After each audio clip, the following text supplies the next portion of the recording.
This is the third draft of this incident record. The first draft I discarded after 6 hours because I believed I had made a calculation error in the dosage conversion table. The second I discarded after reviewing the raw scan data and concluding briefly that the intake scanner had malfunctioned. I have now reviewed the dosage conversion table a fourth time. I have run a full diagnostic on the intake scanner and received a clean certification from Station Engineering. I have reviewed the subject's pre-intake biometric profile again, every line of it, and I have confirmed that the profile is accurate in every particular except it now appears the ones that matter most. Everything checks out. The scanner was functioning. The dosage table was correct. The subject's biometric profile was accurate in every number it reported. What the profile did not report.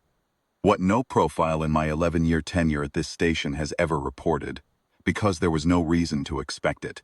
Because the data to build that kind of flag did not exist until approximately 14 hours ago, is the thing I am filing this record to describe. My name is Sovith Errol. I am lead containment chemist at Kethal Das Intake Processing Station, Sector Veth Orval Perimeter, Dralathi Classification Services Division, 3rd Intake Wing. I have held this post for 11 years. In that time, I have processed 412 subjects representing 61 distinct biological species. I have administered chemical intake protocols to every classification of entity this station was designed to receive. From Shenketh subadults with their notoriously unpredictable metabolic swings, to Varaki siege pack juveniles, whose muscle density and baseline adrenaline levels make them among the most difficult Class 3 intakes on record, to a Keth Soren, deep water predator, on one occasion that I will not describe further here except note that it went smoothly once we identified the correct compound. I have never, in 11 years, filed an incident report of this nature.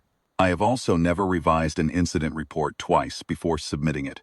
The fact that I am doing so now is itself data, and I am noting it in the record. The subject is a human female, transport designation HKETH-ZU19, transferred to Kethal Das on the 14th day of the current cycle from a Dralathi provisional holding platform at the outer edge of the Veth, full contested zone. She arrived in standard soft restraints on a sector logistics transport, alongside 3 other incoming subjects, all of whom were processed through intake without incident and are in suspension cells as I write this. She arrived cooperative and, as far as I could observe during the initial intake sequence, untroubled by the journey. Transfer manifest listed her as a non-combatant. Taken during a sector sweep of a contested installation, no weapons recovered on her person, no augmentation markers detected at the point of capture. Classification category: pending. That is why she came to us.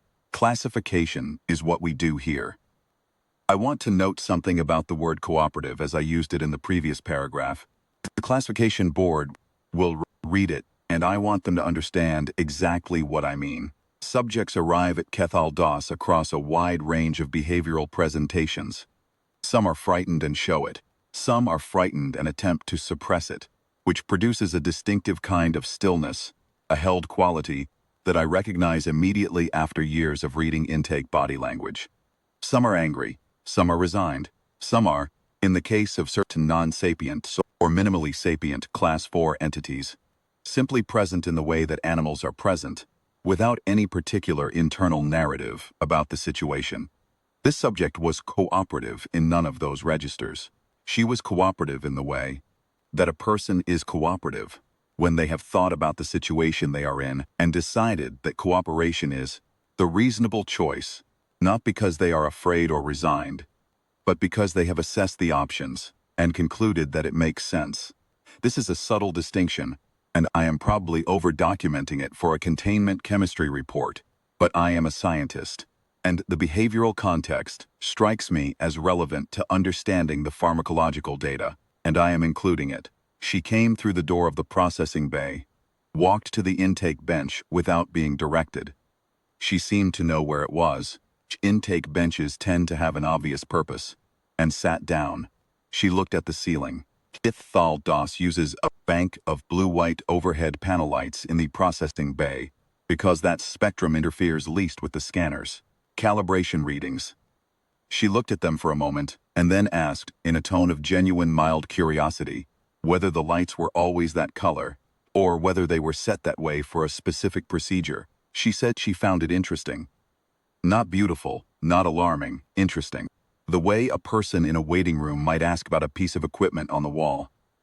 My senior junior technician Torvin Saas ran the biometric scan pass while I reviewed the incoming transfer documents. Isabel Teth, my second junior technician, managed the compound prep station. The scan came back without anomalies. Mass 71 kilograms. Species, human, confirmed. Classification basis. Class 2 biological entity, standard pending review category. No augmentation markers. No chemical resistance flags. No species anomaly notations. The kind of intake profile I have seen hundreds of times. I prepared Compound 1. The chemical intake protocol at Cathal DOS for any pending classification subject follows a standard sequence that has been in use. Minor revisions for the entirety of my tenure and for decades before that. The logic behind it is sound, and the data supporting it is extensive. We sedate the subject, not cruelly. The protocol was designed with biological welfare in mind, and the Dralathi Classification Services Division reviews it on a 7-cycle basis for compliance with interstellar, humane containment standards. We administer a mild paralytic sedative compound calibrated to the subject's verified body mass, hold them in a light sedation for the 6-hour classification window, take the deep tissue samples and neural mapping scans that classification requires, and then bring them back up. The process typically takes 8 hours from intake to release into supervised suspension. The subject is unconscious for 6 of those hours and experiences no distress. It is, as I said, routine. It has always been routine. Compound 1 is the compound we use first because it is the gentlest. It is a paralytic sedative.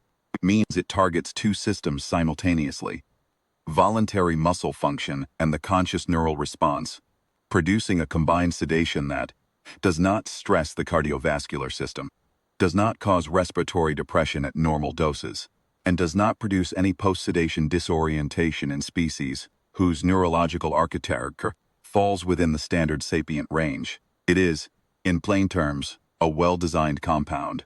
We have administered it to 61 species over the course of this station's operational history. At a combined count, I cannot calculate off the top of my head, but which is certainly in the thousands.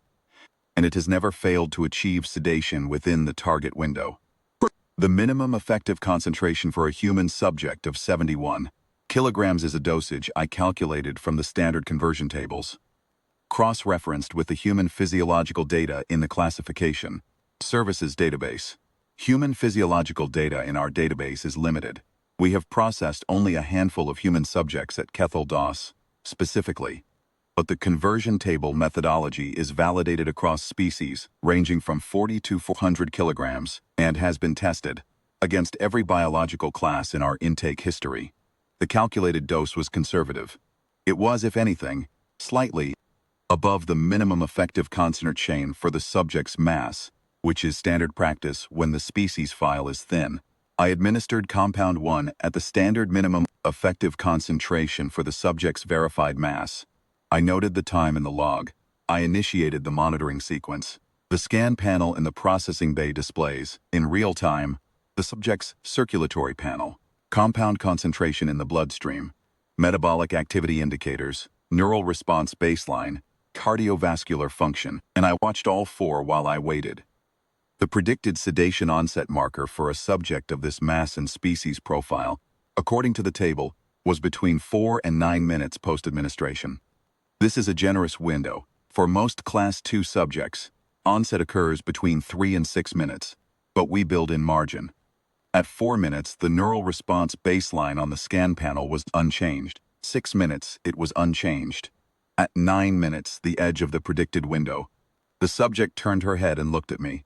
She said, in a tone I can only describe as genuinely curious rather than strategic, that she was wondering whether the scan equipment on the ceiling was standard for all intake processing stations, or whether it was specific to this facility.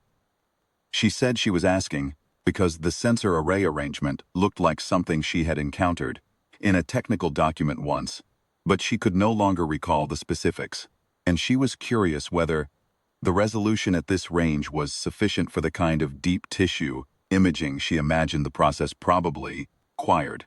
I want to note for the record that her voice was clear. Not thin, not strained, not effortful in any of the ways that a voice becomes effortful when a person is fighting the onset of chemical sedation.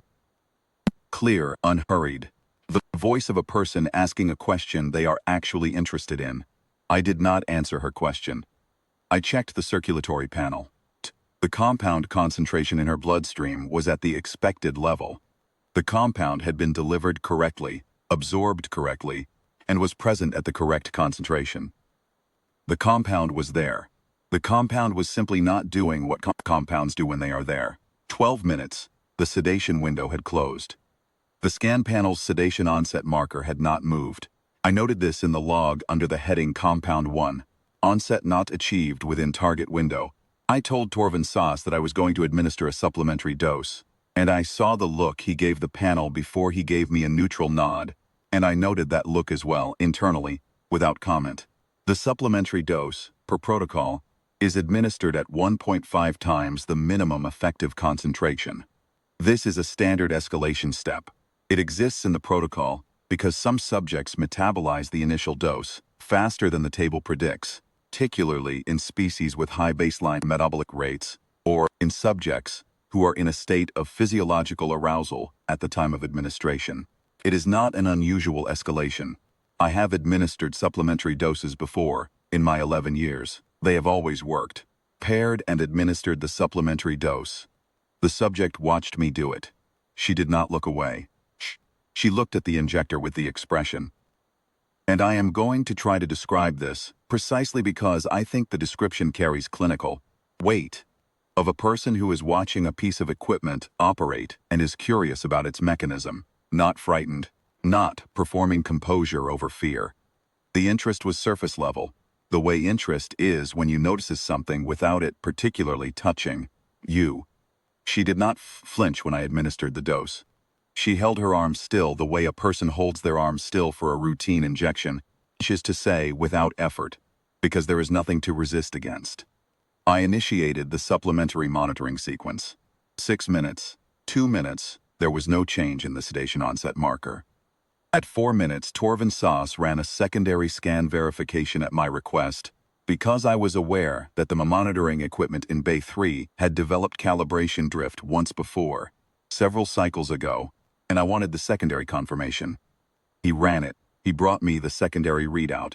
It matched the primary within 3%. At 6 minutes, the sedation onset marker had not moved, and the compound concentration curve on the circulatory panel had begun to decline. I looked at the clearance curve. I looked at the half-life calculation the monitoring software had automatically annotated at the top of the circulatory data. The compound's half-life in a standard Drelithy physiology is 140 minutes, meaning that 140 minutes after administration, half the original compound concentration remains. In the Shenketh, with their faster metabolic baseline, the documented floor is 80 minutes. In the Viraki, even with their aggressive metabolic architecture and high muscle mass, the documented floor is 43 minutes. These are the fastest clearing Class 2 and Class 3 entities in our database. The half-life the monitoring software had calculated for this subject, based on the decline curve already visible in the circulatory data, was between 8 and 11 minutes. I am a chemist. I have spent 11 years working with pharmacological data.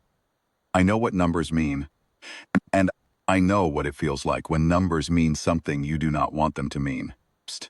I also know the professional discipline that says you do not revise your interpretation of data because you dislike the interpretation. You go back to the data, you check the equipment, you look for the error, and if there is no error, you accept what the data says.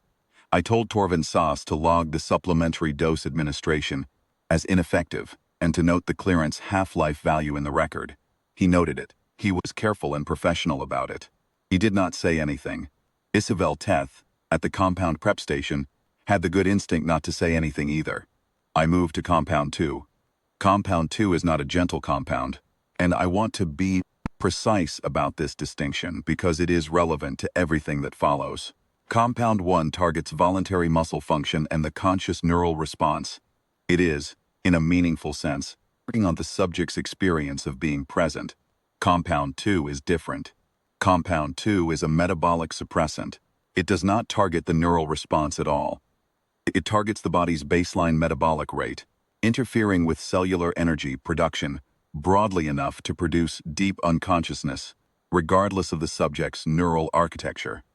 It bypasses, in other words, the question of what the subject's nervous system is doing and goes directly to the question of how much energy the cells have available to sustain activity. You slow the metabolism sufficiently, and unconsciousness follows as a consequence, not a target. The reason compound 2 is not gentle is that metabolic suppression in sufficient concentration is not a pleasant experience for entities that can experience it consciously. Compound 1's sedation is smooth. Subjects typically describe it, afterward, as simply not being present for a while. Compound 2's onset, in subjects who are awake during the early stages, is more difficult. There is a characteristic heavy fatigue, a drop in body temperature, sometimes nausea. We use compound 1 first precisely because we prefer subjects not to experience that sequence. We move to compound 2 when we have no choice.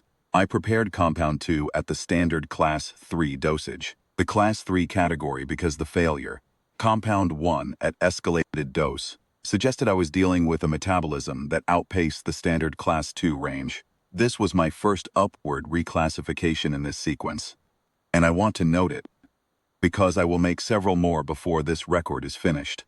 The subject spoke before I administered the compound. She said she was not trying to cause a problem. She said she could see some of the readouts on the scan panel from where she was sitting. The ones facing in her direction included part of the circulatory data and the sedation onset marker, and that they did not look like readouts indicating things were going according to plan. She said she was not attempting to read sensitive information, and she apologized if she had overstepped by looking. She said that if it would help, she would try to describe any symptoms she was experiencing throughout the process. I told her to sit still. She said, of course. And she folded her hands in her lap, and she sat still, and she looked at the ceiling lights again. And I could not find any reason to categorize that sequence of behaviors as anything other than exactly what it appeared to be, which was a person sitting still because they had been asked to. I administered compound 2 at the standard class 3 dosage. The metabolic suppression indicator on the scan panel should have begun moving within 3 minutes. At 3 minutes, it had not moved. I checked the indicator calibration. Correct. At 5 minutes, the indicator had not moved. At 7 minutes, pulled the full metabolic activity display to the primary monitor and ran the expanded view. The subject's cellular energy production figures were showing no suppression effect. Compound was present in the bloodstream at target concentration. The metabolic suppression effect was not appearing in any of the data. At 9 minutes, the subject said she was experiencing a slight warmth. Like the mild warmth of light exertion, she said. The kind of heat that builds in your chest when you're walking briskly, but not pushing hard. She said she was mentioning it because I had offered to hear her symptoms, and she wanted to be helpful. She said she was sorry if the information was not useful. I noted it. I want to admit in this record, briefly uncertain whether to note it, because it suggested something I was not yet prepared to commit to in writing. I noted it anyway, because that is what the record requires. At 11 minutes, the metabolic suppression indicator had not moved. The compound concentration was declining. At 13 minutes, I pulled the clearance curve data and ran the half-life calculation. Torvin Saas came to my station at that point. He had been watching the panel at his station and had, I think, run the calculation himself before he came to me. He said, in a measured voice, the metabolic baseline indicator. He pointed at it on my panel. The metabolic baseline indicator, not the suppression indicator, but the baseline, the one that tracks the subject's ordinary metabolic activity independent of any compound effect, had ticked marginally upward, not dramatically. A small move, the kind of move that could be within the noise of normal metabolic variation if the context were different. In this context, with compound 2 at class 3 dosage, active in the bloodstream, the metabolic baseline indicator should have been moving in the opposite direction significantly as the suppression effect took hold. It had moved upward, Torvin Sauce did not say, her body is treating the suppression compound as a metabolic challenge and responding by accelerating. He did not say it because it was not a normal thing to say in a processing bay incident log. He said instead, "The baseline is moving wrong, ma'am. I see it." I noted it in the log. I noted that compound 2 class 3 dosage, metabolic suppressant, produced a slight warmth described by the subject as equivalent to mild exertion, a marginal upward movement in the metabolic baseline indicator, and no suppression effect within the clinical window. I noted the clearance half-life, which was consistent with compound 1, approximately 10 minutes. I moved to compound 3. Before I describe compound 3, I want to give the classification board a clear picture of what the data looked like at this point in the sequence, because I think the picture is important for understanding the state of mind that accompanied the rest of the protocol. I had administered 2 separate chemical restraint compounds at correct doses to a 71 kilogram class 2 biological entity. The first had failed to achieve satiation. The second had failed to achieve metabolic suppression. Both had cleared the subject's bloodstream at a rate approximately 4 to 12 times faster than the documented floor for any species in our intake database. The subject was conscious, calm, sitting with her hands in her lap, looking at the ceiling lights, and waiting to see what I was going to do. I was also waiting to see what I was going to do, and I want to be honest in this record about the fact that what I was feeling was not panic. I am not a person who panics, and the subject was not threatening. And there was nothing about the situation that was dangerous in any acute sense, but something that I can only describe as a very deep kind of professional discomfort. The kind that comes when you are an expert in a discipline and the data in front of you is not behaving according to any principle that discipline has given you. Compound 3 is the standard chemical restraint agent for class 3 entities. It is a different category of compound from both compound 1 and compound 2, and the difference matters. Compounds 1 and 2 work through metabolic or neural pathways. They require the compound to interact with the subject's biochemistry in a sustained way to produce the intended effect. Compound 3 is more direct. It is a broad-spectrum cell membrane agent. It interferes with ion transport across cell membranes throughout the body, inducing a systemic disruption of cellular communication that results in rapid paralysis and sedation by a pathway that is largely independent of metabolic rate. You cannot metabolize your way out of a cell membrane agent the way you can metabolize a neural suppressant, because the compound is not being metabolized. It is binding to the membrane surface and disrupting transport directly. This is the mechanism that made compound 3 the agent of choice for the kethsorin deep water predator. The kethsorin has a metabolic rate that makes compound 1 and 2 unreliable. Compound 3 worked because it bypassed the metabolism.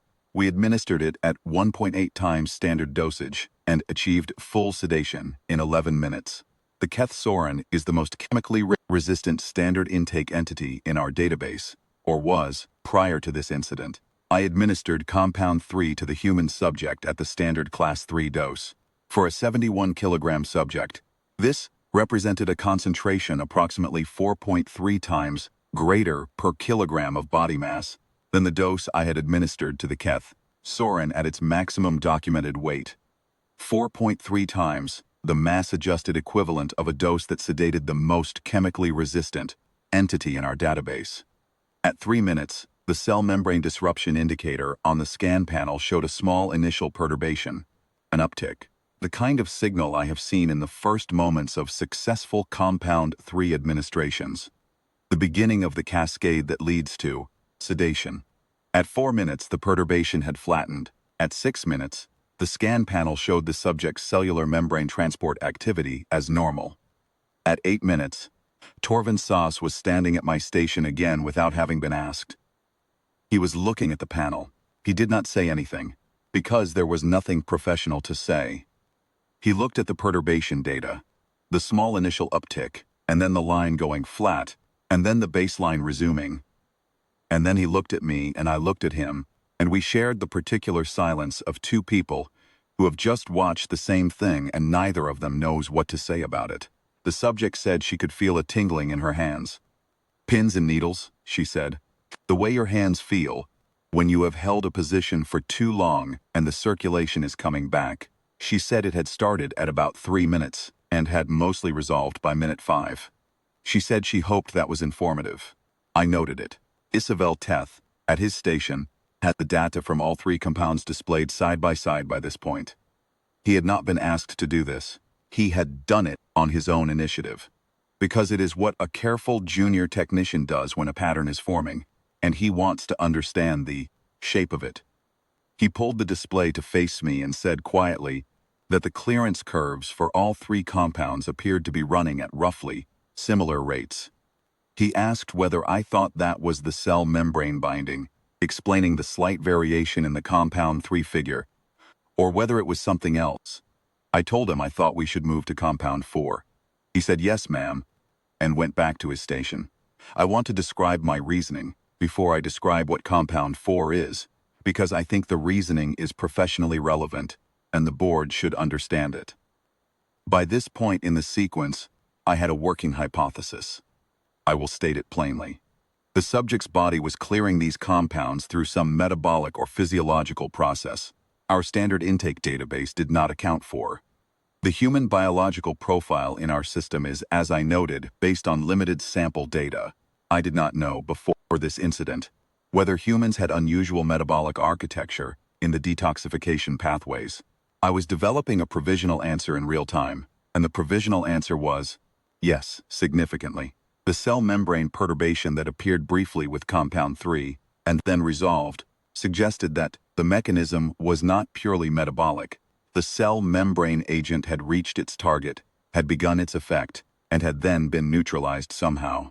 But I did not have a mechanistic explanation. I had data. Compo4 is not in the standard intake protocol. I want to be clear about this in the record. Moving to compound 4 was a decision I made outside the standard protocol, and I take full professional responsibility for it. I made it because the standard protocol had been exhausted without achieving the clinical check, and because I believed at that point that understand the limits of what was possible here was more important than stopping at the boundary of the approved sequence. Compound 4 is a research-grade peripheral nervous system agent developed for use in field containment situations involving large class FUI entities where the combination of mass, metabolic rate, physiological architecture makes standard compounds insufficient. It works by targeting the ion channels in the peripheral nervous system directly, not through a metabolic cascade, not through broad cell membrane disruption, through a direct chemical interaction with specific receptor sites in the nerve tissue itself. The effect is not mediated by the subject's metabolic processes at all. The compound binds directly, acts directly, and the peripheral nervous system, regardless of how quickly the compound is being cleared from the general blood stream, is affected during the binding window, which is on the order of 12 to 15 minutes, even in high clearance rate subjects. The logic of compound 4 was, in other words, that it should work even in a subject whose metabolic and membrane level defenses had handled everything else, because it was not asking those defenses to fail. It was going around them, to a target that should not have a defense. I administered compound 4 at the lower field dosage, cautious, given the data I had accumulated, because I did not want to overshoot. 2 minutes. The peripheral neural activity readout showed a small disruption, consistent with the expected initial binding effect. A flicker, the kind of signal I have seen at the beginning of successful compound 4 administrations. In the 3 occasions, we have had cause to use it here. At 4 minutes, the neural activity readout had returned to baseline. The disruption window had been approximately 90 to 100 seconds. In a standard application, that window does not close. The compound holds the receptor sites for 12 to 15 minutes, and the sedative effect deepens throughout. In this subject, the disruption window had closed at 90 seconds. Torvin Sauce had his hand flat on the edge of the monitoring station. I watched him take it off the edge and hold it at his side, with the careful deliberateness of someone who does not want to be seen gripping a surface. Isabel Teth was reading the scan panel with both hands behind his back, standing very still. People stand when they are processing something slowly. The subject said she could feel a faint heaviness in her forearms, like she had been doing light calisthenics, she said. She said it had been building for about a minute and had already started to ease. She said she wanted to make sure she was describing things accurately in case precision helped. I noted it. I noted that compound 4, lower field dosage, peripheral neural channel agent, had produced a transient heaviness in the subject's forearms lasting approximately 2 minutes. Peripheral neural activity disruption of 90 to 100 seconds followed by full normalized sedation.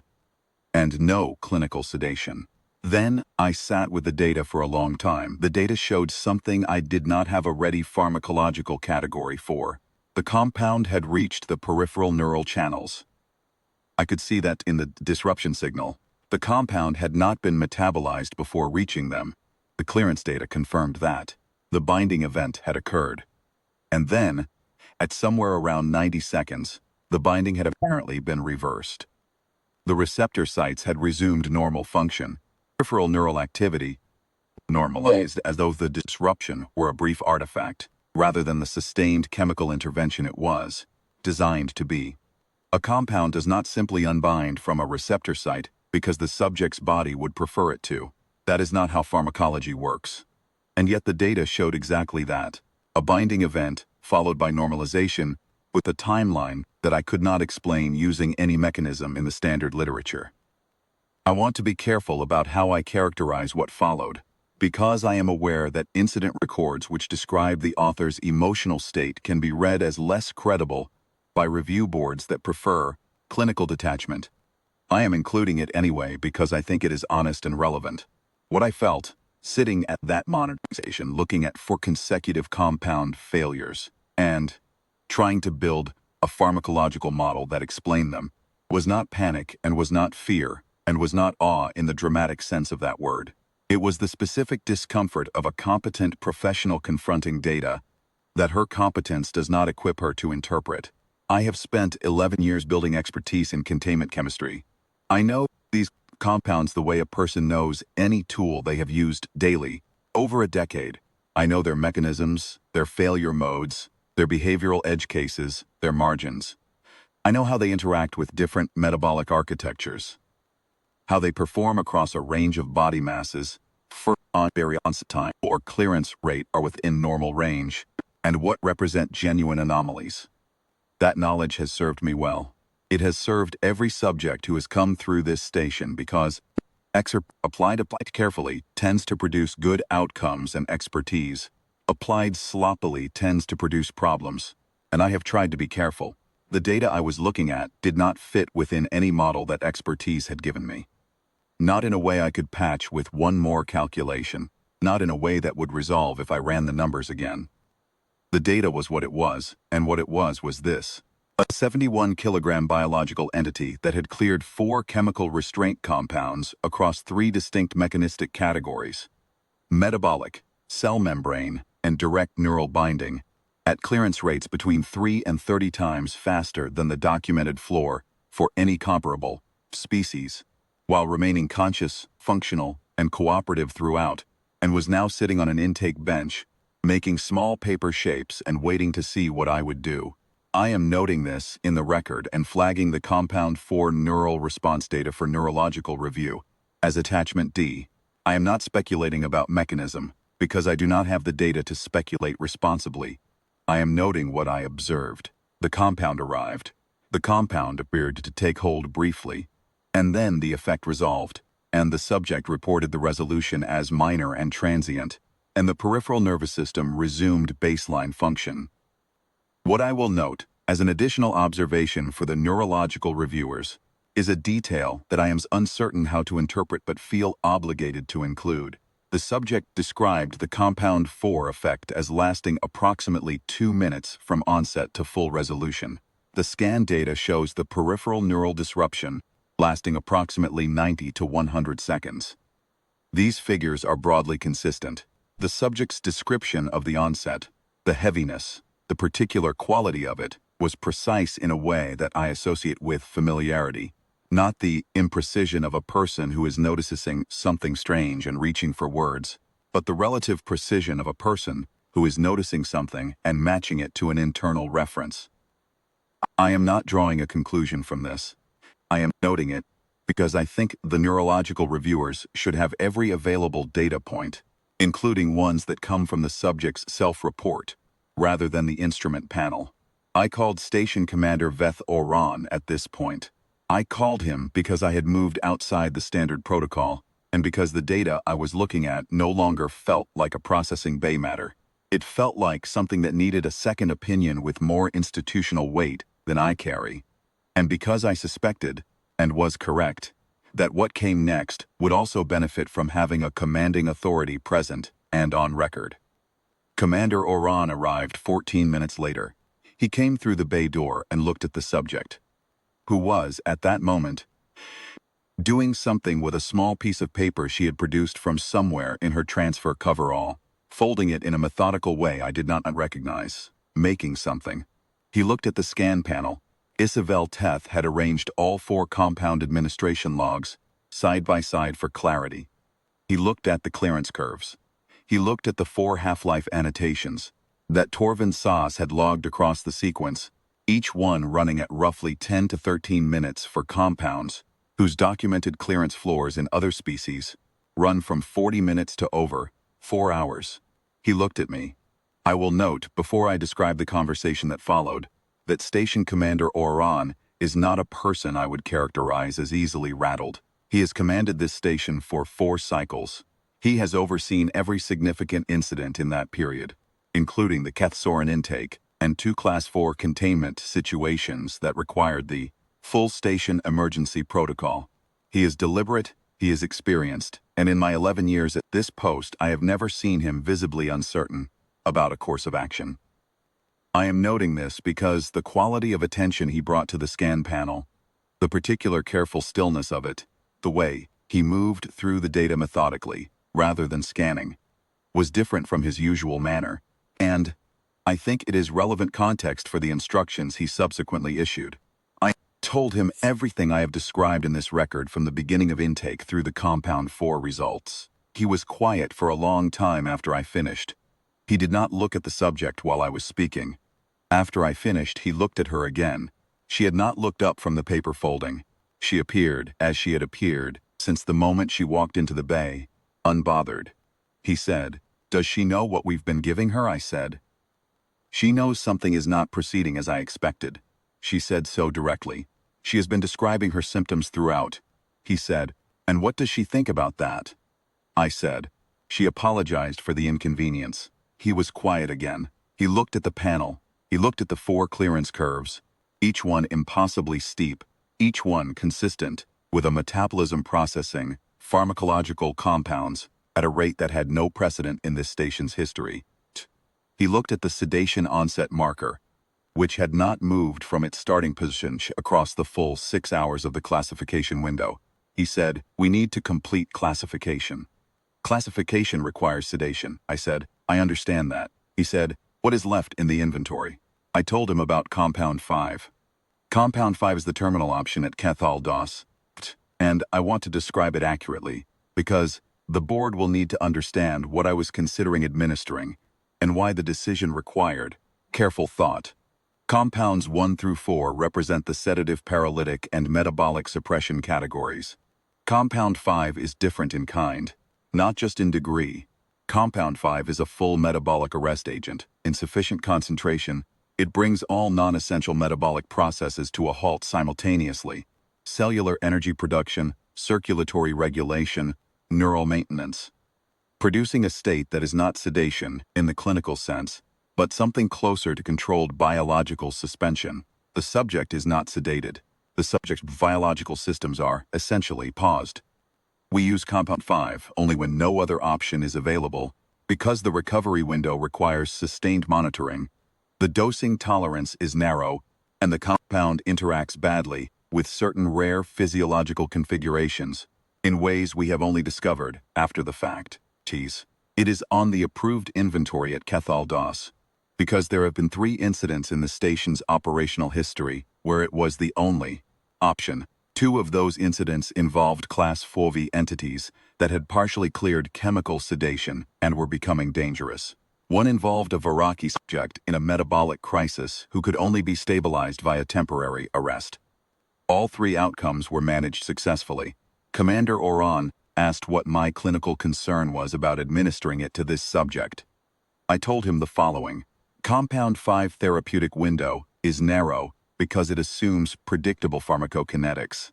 It assumes that the compound clears from the bloodstream at the documented rate for the relevant species, allowing the medical team to time the recovery and administer the reversal agent precisely. This subject had not demonstrated predictable pharmacokinetics for any compound in the sequence. Clearance rate for all 4 prior compounds had run at approximately 10 to 13 minutes half-life, compared to documented floors of 40 minutes to over 4 hours in other species. If her clearance rate for compound 5 was consistent with this pattern, I had 2 possible outcomes. The compound would clear before the metabolic arrest effect was established, producing no clinical effect, or I would need to administer a substantially elevated dose to outpace the clearance rate, at which point I would be operating at concentrations well above the documented safe range for any species in the database. Commander Oran said, "What is the risk of the second outcome?" I said, "The compound 5 interaction at elevated concentrations in species with unusual physiology is the thing we do not have data on. I am a cautious person. I am saying that I do not know, and that I think not knowing matters here." He looked at the subject. She had finished making the paper shape. It appeared to be a small geometric figure, angular, symmetric, and had set it on her knee and was looking at the ceiling lights again, with the same mild, unhurried attention she had given them at the beginning of the session 6 hours earlier. Commander Oran said, "Administer compound 5. Field dosage. Document everything." I noted his authorization in the log. I noted the time. I prepared compound 5. Compound 5 requires a slower administration. The infusion is deliberate by design, to prevent concentration spikes in the bloodstream. The full infusion takes 8 minutes. During those 8 minutes, the subject sat still. She had set the paper shape on her knee and rested her hands flat on her thighs and was looking at the ceiling. At approximately the 4-minute mark, she said, without turning her head. She was feeling something she would describe as a deep cold starting in her core and spreading outward. "Not painful," she said. "The way it feels," she said, "when you step into very cold water and your body takes a moment to decide what to do about it." She said she wanted to describe it accurately because she had formed the impression that accuracy was what was wanted here. She said she was sorry if she was narrating too much. I said, "Please continue," she said. It was deepening, slowly. She said her hands felt distant, the way hands feel when circulation is reduced. She said she would describe it as significant but manageable. At minute 8, the infusion was complete. The scan panel showed compound concentration in the bloodstream at the lower field dosage concentration, correctly delivered. Target concentration achieved. I watched the metabolic arrest indicator. The indicator is designed to move into the suppression range within 6 to 10 minutes of achieving target concentration. This is a generous window. In the most resistant subjects we have treated with compound 5, onset occurred within 9 minutes. At 6 minutes, the indicator had not moved. At 8 minutes, the indicator had not moved. At 10 minutes, the indicator had not moved. The compound concentration curve had begun to decline. The subject said, at approximately 11 minutes, the deep cold she had described was starting to ease. She said it had reached its peak at around minute 10 and was now fading. She said she was not sure whether that was the correct direction from my perspective. She said she thought she should mention it either way. I looked at Torvin Sasas. He was looking at the clearance curve. He said, in the voice I had come to recognize across this sequence as his voice for reporting data he wished were different. Half-life is consistent with the prior compounds. Approximately 12 to 13 minutes, ma'am. I said, the Class V metabolic arrest protocol, standard case. Half-life, he said, 4 to 6 hours, depending on the subject. I said, and the Keth-Sorin most resistant case. He said, we have not used compound 5 on the Keth-Sorin. Compound 3 was sufficient, I said. Yes, it was. I looked at the scan panel. I looked at 5 data columns representing 5 different compounds, the full clinical pharmacological inventory of kethyl DOS. each one administered at correct or above standard dosage, each one producing a clearance curve that should not exist in any entity at any classification level we work with. I looked at the metabolic arrest indicator, which had not moved. I looked at the sedation onset marker, which had not moved in 6 hours. I looked at the subject's neural activity baseline, which had been throughout this entire sequence, more or less exactly what the biometric intake profile had told me it would be. Normal, baseline, unremarkable. The neural read of a person sitting in a room and waiting. She had been awake and fully conscious through the entire classification window, 5 separate chemical restraint protocols. Through dosages that scaled from standard class 2 through lower field class IV, the entire pharmacological range available to us. She had experienced warmth, tingling, heaviness, and cold, each resolving on its own within minutes, each leaving no residual disruption. She remained conscious. She remained functional. She remained, the available evidence, physiologically essentially fine. I called Commander Oran back to the bay. I showed him the compound 5 data. I showed him the clearance curve and the half-life value, and the metabolic arrest indicator that had not moved. He stood at the panel for a long time. He read through all 5 compound logs in the sequence. He looked at the clearance curves laid side by side, each one running at approximately the same impossible rate. He looked at the neural baseline, which was flat and unremarkable across the whole 6-hour window. He looked at the metabolic arrest indicator, which had never moved, looked at the subject. She was turning the small paper shape in her hands, not with any particular focus, the way a person turns something over during a long wait. She seemed to sense, after a moment, that she was being looked at, and she looked up. Commander Oran said, not loudly, more to himself than as a formal question, "What are you?" The subject met his gaze directly, she said, in a tone that was entirely matter-of-fact and entirely without any quality I would call strategic or defensive. She was a human. She had assumed he knew that given what was on the intake manifest. She said she hoped there had not been a filing error. She said she was sorry if there had been. Commander Oran looked at me. I looked at Commander Oran. After a moment he said, "What do you still need?" "To complete the classification," I said. The standard classification procedure requires sedation for deep tissue sampling. The neural mapping scan does not require sedation. It only requires that the subject remain still, he said. Run the neural mapping scan. I ran the neural mapping scan. The subject cooperated with complete reliability. She responded to the calibration prompts correctly, and without prompting. She remained still throughout the full scan sequence, 12 minutes, and she did it without any of the minor involuntary movements, the microscopic adjustments, the shifts, the slight tensing around calibration stimulus that we typically see even in cooperative subjects. She was still the way a person is still who has decided to be still, and then simply is. The neural map came back without anomalies. Standard sapient human architecture. Isabel Teth reviewed it twice. Nothing in the neural structure to explain the pharmacological data. No anomalous receptor site density. No unusual architecture in the metabolic neural pathways. Nothing to find. After the scan, I asked the subject whether she had any known medical conditions, pharmacological resistances, prior exposures to chemical restraint compounds that I should note in the record. I noted in the log that this question was asked 6 hours after it would have been useful, which is my failure, and I am documenting it. She said she did not think so.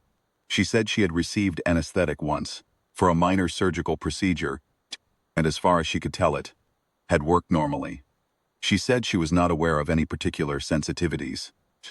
She said she had taken over-the-counter pain medication with what she understood to be normal effect. She said she did not know whether the compounds I had been using were related to any of those, and she was sorry she could not be more specific. I noted this, and I want to be precise about why it matters. If what she reported is accurate, if an earth-derived anesthetic compound produced normal sedation in this subject, then the phenomenon I observed is not a global resistance to all chemical sedation. It is specific to Dralathi-derived compounds, or to the class of compounds we work with, or to some subset of pharmacological mechanisms that our compounds employ, and earth-derived compounds do not. I do not have the data to determine which of these is the correct framing. I am flagging this as a second inquiry under this incident record and requesting that the Dralathi Medical Sciences Division investigate the specific question: what mechanism in the human metabolic or physiological architecture produces the compound clearance rates I documented, and whether this mechanism is universal to the species or whether there is meaningful variation. I believe the answer, when it is found, will have implications that extend far beyond this intake processing case. I am noting this as my professional assessment. Commander RRS realized the decision which I supported to forgo further chemical restraint and move the subject to a standard physical monitoring holding bay rather than the chemically assisted suspension cell. This is an administrative irregularity that I have noted in the appropriate section, and which Commander Oran has countersigned. The subject was informed that her classification was pending further review. She asked whether food was available in the holding bay. There was. We arranged for a standard ration pack to be delivered. I spent the following 4 hours writing the first 2 drafts of this record and discarding, both of them as I have described. And then I wrote this one, and I am satisfied that this one is accurate. I want to close this record with 3 findings, which I am categorizing as professional observations rather than personal impressions, because I believe they carry the weight of professional observations and should be treated accordingly. The first finding is about the data. All 6 compound administration logs are attached. The clearance curves for all 5 agents are attached. The metabolic suppression data, peripheral neural response data, the compound 5 metabolic arrest indicator data, the neural mapping scan results, and the biometric intake profile are all attached. The data is complete. It is clean. It has been verified against secondary instruments. The scanner was not malfunctioning. The doses were correctly calculated and correctly administered. The compounds functioned as designed. They were present in the bloodstream at the correct concentrations. They reached the target systems, and in some cases they produced brief initial effects consistent with the intended mechanism. Whatever the classification board concludes from this record, they should do so on the understanding that the data is accurate. I am confident in it. The second finding is about the subject. I want to be precise here, because I think precision serves the classification process better than impressionistic characterization. This subject was not resistant in any active or intentional sense. She was not employing countermeasures. She was not drawing on any observable training, technique, or voluntary mechanism to defeat the chemical restraint protocols. She was sitting on a bench. She was cooperating. She was describing her symptoms with accuracy and some care. The compound clearance rates were not produced by any behavior of hers. The peripheral neural normalization was not a voluntary act. Body was doing what her body apparently does. What it does to pharmacological compounds of the Dralathi-derived class as a matter of ordinary physiological function, which is to encounter them, process them, absorb whatever minimal disruption they produce as a transient event, and resume baseline operation. She was not resisting the chemistry. The chemistry simply did not hold. Third finding is the one I want the classification board to sit with, and it is this. I have worked in containment chemistry for 11 years. I understand the protocols I work with. I understand why they work, the mechanisms, the validated data behind them, the reason they have succeeded reliably across 61 species and thousands of administrations. Protocols work because they are built on an accurate understanding of how biological systems at this classification level respond to these compounds. They have always worked because our model of what a Class 2 or Class 3 biological entity can do with these compounds has always been accurate. The model is not accurate for this species, not because the subject is exceptional, Tom. I want to be clear about this, because I think it matters for classification. I have no evidence that this subject is in any way unusual for her species. Biometric profile was normal for a human adult. Her neural architecture was standard. There was nothing in any measurement I took to suggest she was an outlier. I believe, and I am offering this as a professional hypothesis for the board's consideration, that what I documented in this incident record is not a rare individual variation. I believe it is what humans do. I believe that if I administered these 5 compounds in this sequence, to any other human subject of comparable mass, I would produce data substantially similar to what I have attached to this record. If that hypothesis is correct, then the appropriate classification action is not to update this individual's intake flag. It is to update the species classification for humans as a category. Remove chemical restraint from the approved intake protocol for human subjects across all Drillithy classification services stations, and initiate a full pharmacological research program to determine what is actually happening in the human metabolic architecture when it encounters our compounds. This is my recommendation, submitting it under my professional authority as lead containment chemist, Kethal Das Intake Processing Station. I am requesting medical sciences consultation, neurological sciences consultation, and species classification division review before any protocol determination is made. I have no further clinical finding to report in this record. I will note, in the interest of completeness, that I walked past the subject's holding bay at the end of my shift. Approximately 9 hours after, she had first walked into the processing bay. She was sitting cross-legged on the holding bench with the ration pack open beside her. She had made 4 more paper shapes during the intervening time. They were lined up in a small row along the bench, each one slightly different from the others. I could not determine the method or the purpose. I do not know whether the shapes have significance or whether they are simply what a person does with their hands when they have been waiting for 9 hours in a small room. I did not ask. She looked up when I passed the bay window. She said, "Did you ever figure out what was wrong with the equipment?" I told her after a moment that the equipment was working correctly. She said, "Oh." She held the response for a moment. "The way a person holds something they are deciding what to do with." She looked at the row of paper shapes on the bench beside her. She said, "That's interesting." She set the ration pack down for a moment, looked at the shapes again, and then picked it back up and continued eating.